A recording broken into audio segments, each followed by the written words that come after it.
Oh, he is an absolute stud on the football field. We saw it at the FCS level. Vernon Adams getting the starting nod in week number 1 for the Ducks. It's Inside Pac-12 Football. Mike Yam with you as you take a look at the numbers for Adams, and they're impressive as he takes over that quarterback spot in Eugene. Oregon, not the only top program working in a new quarterback. 13 of the AP top 25. They have a new starter, including 6 of the top 10. And with that new segment here on the Pac-12 networks, Inside Slant is what we are calling it. We're going to be bringing in some of the experts from around the conference to give us their take on what's happening with a lot of the teams in the Pac-12 conference. And first up, Andrew Greif from the Oregonian. Andrew, always great to have you here. I know you just left the press conference that Mark Helfrich just held. How comfortable is he right now and his staff about Vernon Adams being the team's quarterback in week 1? They're very comfortable. They said that he proved that he was the winner enough that there was no doubt that he was going to start this game. That doesn't sound like they were kind of hoping and wishing he would win it and eventually they just had to make a decision. No, they made it because he had proved over the last 2 weeks. It only took 2 weeks, but 2 weeks was enough for him to win it. Now, they do say, there's a caveat to that, they are tailoring the playbook to him a little bit. They're drawing back a couple things that maybe Marcus Mariota or a Jeff Locke could have run in past years because they know the playbook so much more.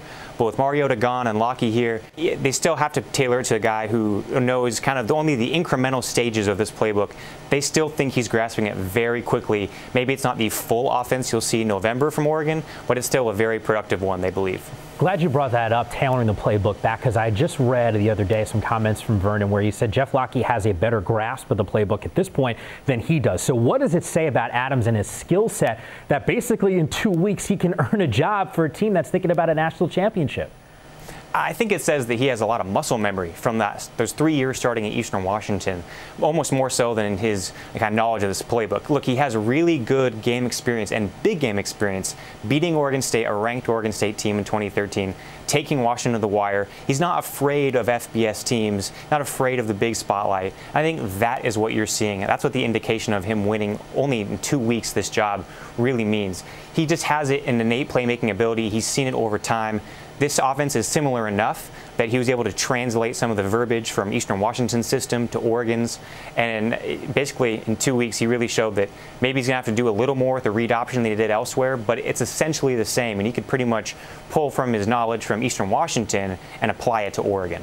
Eastern Washington's that first game, so a matchup against a team that he probably knows better than the one he's actually playing for. I want to fast forward, though, to that next matchup against Michigan State. How crucial was it for Mark Helfrich and his staff to decide on Vernon Adams in week number 1 to make sure that he has some game reps heading into a road contest with another team that is also on the short list for making a college football playoff? Yeah, I think you hit the nail on the head. This decision, I think, has as much to do with Michigan State as it does Eastern Washington. Who was ready for Michigan State versus who was ready for Eastern Washington? Vernon Adams, it sounds like, gives Oregon the best chance to win a road game against a top 10 opponent in Michigan State, and that's why they're going with him here. Helfrich today in his press conference said that he's not a big fan of keeping a position battle secret like this, where if a guy's won it, he's won it. They weren't going to hold it out or draw out the decision or the announcement about the decision.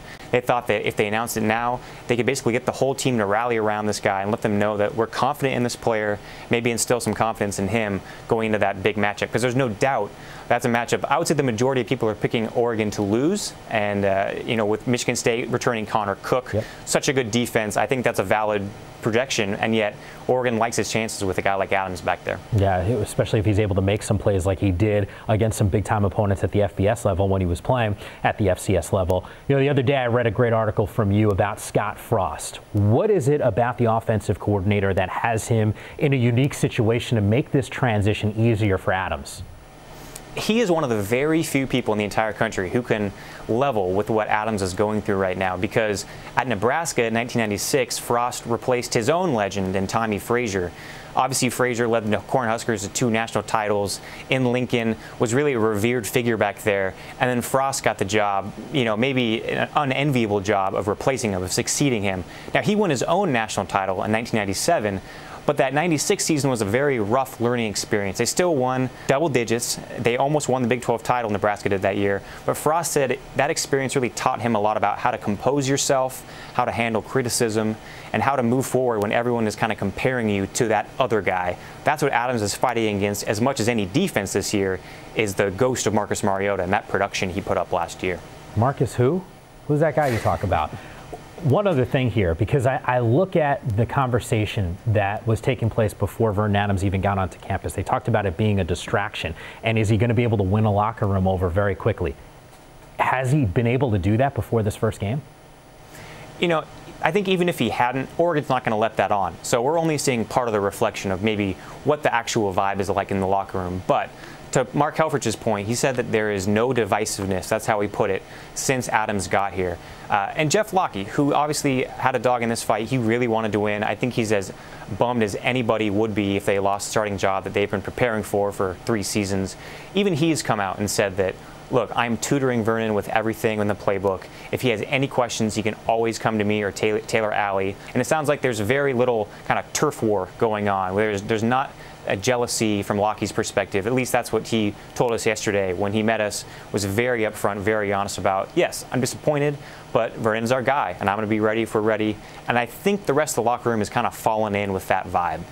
Andrew, great stuff from you. It's always great to have you on one of our shows here on the Pac-12 Networks. Appreciate the insight because you're in the trenches in Eugene. So thanks for sharing some knowledge with us. Of course, anytime.